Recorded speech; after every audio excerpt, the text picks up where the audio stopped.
Hello అండి, అందరు ఎలా ఉన్నారు? అందరు బాగుండాలి, అందులో మనం కూడా ఉండాలి అని అనుకోవడంలో తప్పేం లేదు. అంటే బయట సిచ్యువేషన్స్ అలా ఉన్నాయి, ఏం లేదులేండి. ఇప్పుడు మనకి సండే రోజు ఒక కథ విందాము. మా ఇంట్లో ఒక కథ ఏంటంటే 8:30కి అంతా మటన్ మా ఇంట్లోకి వచ్చింది.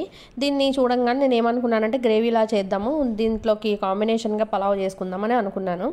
సో అలానే 9:30 కల్లా నేను కూర వండడం స్టార్ట్ చేశాను. తర్వాత ఈ గ్రేవీ వండిన తర్వాత ఒక చిన్న షార్ట్ అయితే రిలీజ్ చేశాను, బాగానే పడ్డాయి. అయితే ఒక సబ్స్క్రైబర్ కూడా వచ్చారు, థ్యాంక్ యూ అండి. ఇక్కడికి వచ్చేసి నేను దీంట్లోకి పలావ్ అనుకున్నాను కదా. సో బాస్మతి రైస్ బాగా కడిగి పెట్టుకొని ఉల్లిపాయలు టమాటాలు అయితే కట్ చేసి పెట్టేసుకున్నాను. ఇంకా ఇలా రెడీ చేసుకుంటున్నాను పలావు. చక్కగా నేను అనుకున్న ప్రాసెస్లో అయితే అవుతుంది. ఈలోగా మా వారు ఒకసారి కిచెన్లోకి తొంగి చూసారనమాట. ఈ గ్రేవీ, మటన్ గ్రేవీ ఏదైతే ఉందో దాన్ని చూసి మా వారికి పరోటా గుర్తొచ్చింది, పరోటా తినాలి అని చెప్పేసి. ఇప్పుడైతే నేను పరోటా చేయలేను కదా, సో ఆయన ఏం చేశారంటే పరోటా కావాలని ఇలా చక్కగా ఆర్డర్ చేశారు.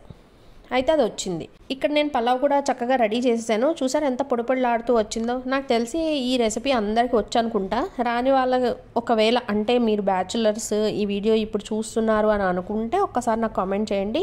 వాటర్ ఎన్ని పోయాలి, ఎలా చేసుకోవాలి అంటే ఈజీ స్టెప్స్ అనమాట. నేను అందరికి వచ్చు కదా అని చెప్పేసి నేను వీడియో ఏం తీయలేదు, నార్మల్గా అయితే చేసేసుకున్నాము. దీంట్లోకి జ్యూసీగా మటన్ ఉంటే చాలా బాగుంటుంది కదా. మటన్ చాలామంది వండుకోవడానికో లేకపోతే అంటే లైక్ తినడానికో కొంచెం ఇబ్బంది పడుతూ ఉంటారు. అంటే స్మెల్ వస్తుందని అంటే లైక్ ఉంటుంది. కొంతమందిలో కొన్ని అపోహలు ఉంటాయి అన్నమాట. అవి బాగా ఆకలి వేసినప్పుడు రుచి అరగదు అంటారు చూడండి, అప్పుడు కానీ అది బయట పడదు. అంటే తినాలి అనే కోరిక అప్పుడు పుడుతుంది. ఇంకా పలావును ఇంకా మనకి మటన్ సంగతి అయిపోయింది కదా. ఇక్కడ పరోటాలు, అసలైన పరోటాలు వచ్చాయి. ఈ పరోటాలు ఆర్డర్ చేశారు అని అంటే ఇదేంటంటే ప్రీ కుక్డ్ పరోటాస్ అనమాట. అంటే కొంచెం కాల్చి మనకి ఐడి వాళ్ళు మనకి ప్యాక్ చేసి పంపిస్తారు, దాంట్లో 5 ఉంటాయి అనమాట. ఇది ఆర్డర్ చేశారు. అవి కొంచెం కూలింగ్గా ఉంటాయి, ఎందుకంటే అది కూల్ ఏరియా ఫ్రిడ్జ్లో పెడతారనుకుంటా. అవి వచ్చిన తర్వాత మనం ఇలా పెనం మీద వేసుకొని చక్కగా ఆయిల్ వేసుకొని బాగా కాల్చుకుంటే ఇలా చక్కగా తయారవుతాయి అనమాట. మనకి అంటే మరి ఇంకా బయట వాళ్ళు ఆల్రెడీ యూజ్ చేసిన ఆయిల్ యూజ్ చేయడం ఇట్లాంటివి కొంచెం అన్హెల్తీగా అనిపిస్తాయి. కానీ అప్పుడప్పుడు నాలుగు కట్టేసుకోలేం కాబట్టి ఇలా ఆర్డర్ చేసుకొని మనమే మన ఆయిల్, మన దగ్గర ఉన్న ఆయిల్ని వాటి మీద వేసి కాల్చుకొని తింటే చాలా బాగుంటుంది. ఒకసారి ఎప్పుడైనా ట్రై చేయండి. ఐడి వాళ్ళ మలబార్ పరోటాస్ ఉంటాయి, లచ్చా పరోటాలు ఉంటాయి, అంటే వీట్ పరోటాస్ కూడా ఉంటాయి, చూసుకొని మీరు తీసుకోండి. ఇది అండి మా ఇంటి సండే కథ.